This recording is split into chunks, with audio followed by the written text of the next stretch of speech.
Rain tapped against the diner's windows like a tired lullaby, the kind that echoed loneliness. Inside, under flickering fluorescent lights, Nina wiped down the last table with slow, aching hands. Her feet throbbed, her back stiff from another double shift. But quitting early wasn't an option. Rent was due, her mom's prescriptions weren't cheap, and tips were getting smaller with each passing week. Still, she moved with quiet grace, smiling at the cook, humming under her breath, the rhythm of someone used to carrying the weight of more than just plates.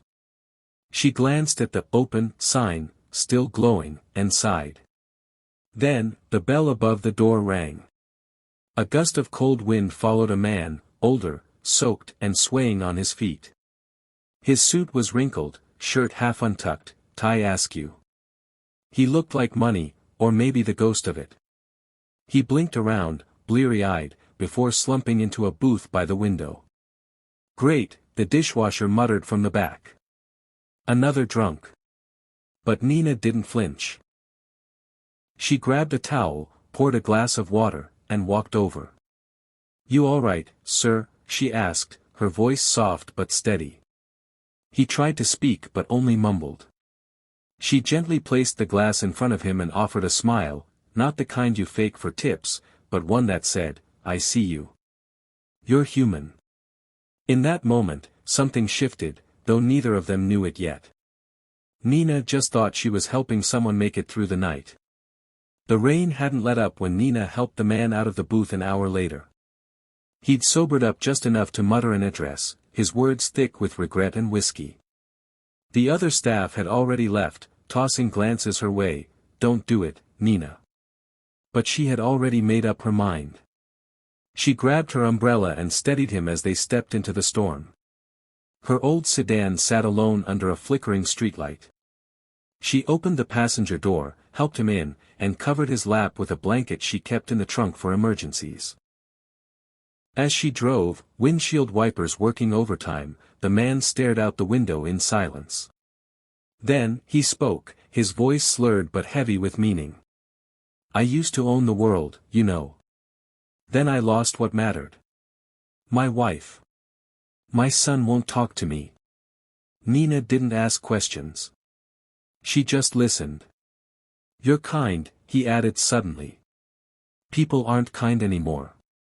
The address led her to a gated community on the edge of the city, mansions behind iron fences, the kind of place she never imagined seeing up close. As she parked, he had already fallen asleep.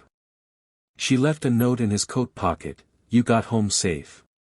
Take care of yourself." She never even asked his name.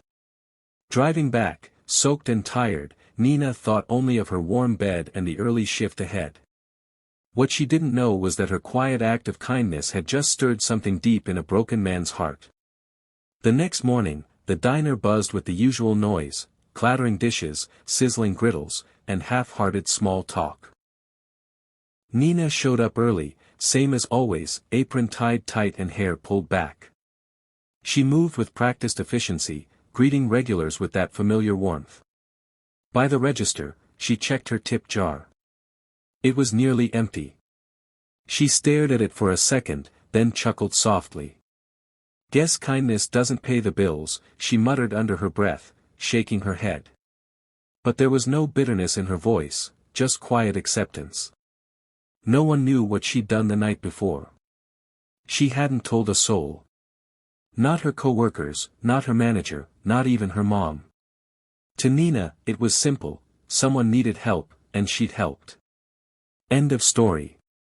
Meanwhile, across the city, in a sleek high-rise office with floor-to-ceiling windows, a man stood in front of a giant screen.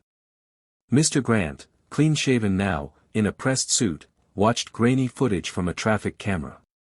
It showed Nina's beat-up sedan pulling away from the curb in the rain. "She didn't leave a name?" he asked his assistant. "No, sir. Just the note in your coat pocket. We checked diner security, got a visual match. That's her." Mr. Grant stared at the screen, his eyes glassy. "Find her," he said quietly. Discreetly. "I want to talk to her." Back at the diner, Nina wiped down counters and poured coffee refills, completely unaware that her life was about to change forever. It was a week later, just past sunset, when Nina heard a knock at her apartment door.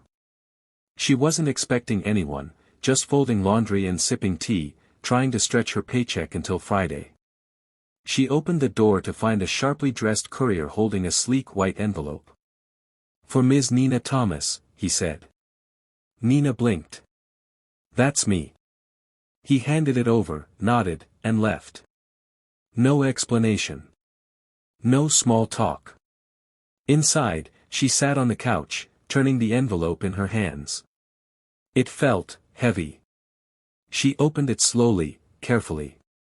Inside was a typed letter on thick, cream-colored paper, and something else, official-looking documents. Her eyes skimmed the first line of the letter, and her breath caught. "Dear Ms. Thomas. You may not remember me, but I remember you. You helped me when I was at my lowest and expected nothing in return.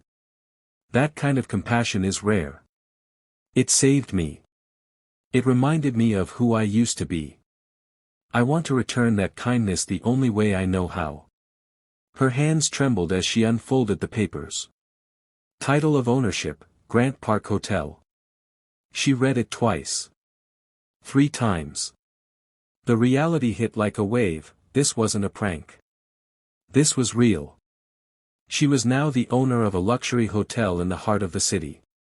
Tears welled in her eyes. Not from shock, but from something deeper, the feeling of finally being seen. Of all the silent sacrifices and sleepless nights somehow being answered. All because she chose kindness. The sun poured through the tall glass windows of the hotel lobby, casting golden light on polished floors and fresh flowers. A week ago, Nina had been serving coffee in a worn-down diner. Today, she stood at the grand entrance of her very own hotel, Grant Park Hotel, now under new ownership. Her name was on the plaque by the door, Nina Thomas, owner and director. She wore a simple dress and the same warm smile, but everything else had changed. Around her bustled a team she'd personally hired, people overlooked by others, single mothers, veterans, immigrants, college students juggling second chances. The front desk had a free coffee bar, open to the public. The staff had benefits, fair pay, and a say in how things ran. She'd turned a monument of wealth into a place of purpose. Near the fireplace, Mr. Grant walked in quietly, no longer the man slumped in a booth, but someone humbled, grateful. He nodded to Nina. She walked over, wrapped him in a hug. "Didn't think you'd come," she said. "I had to see what hope looks like," he replied, voice thick with emotion. The two stood in silence for a moment, watching as guests laughed, workers smiled, and life moved with purpose. Nina looked around, heart full. Not because she had everything, but because she could finally give something back. A nearby reporter asked her what changed her life. She smiled gently. "I just drove someone home. That's all. Sometimes, that's enough to change the world."